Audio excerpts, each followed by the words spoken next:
que el Josep Pons condueix programes de ràdio i televisió com Fòrum d'Actualitat, on sovint precisament es reflexiona sobre valors dins l'empresa, dins la societat, i a més el Josep, com ja ha mencionat una miqueta, està col·laborador amb multitud de mitjans, ha conegut artistes, futbolistes, famosos.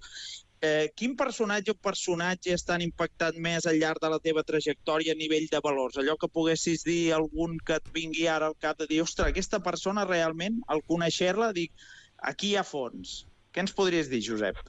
Bueno, jo al món de l'esport hem treballat molt pel Barça, per la Masia, també com a formadors.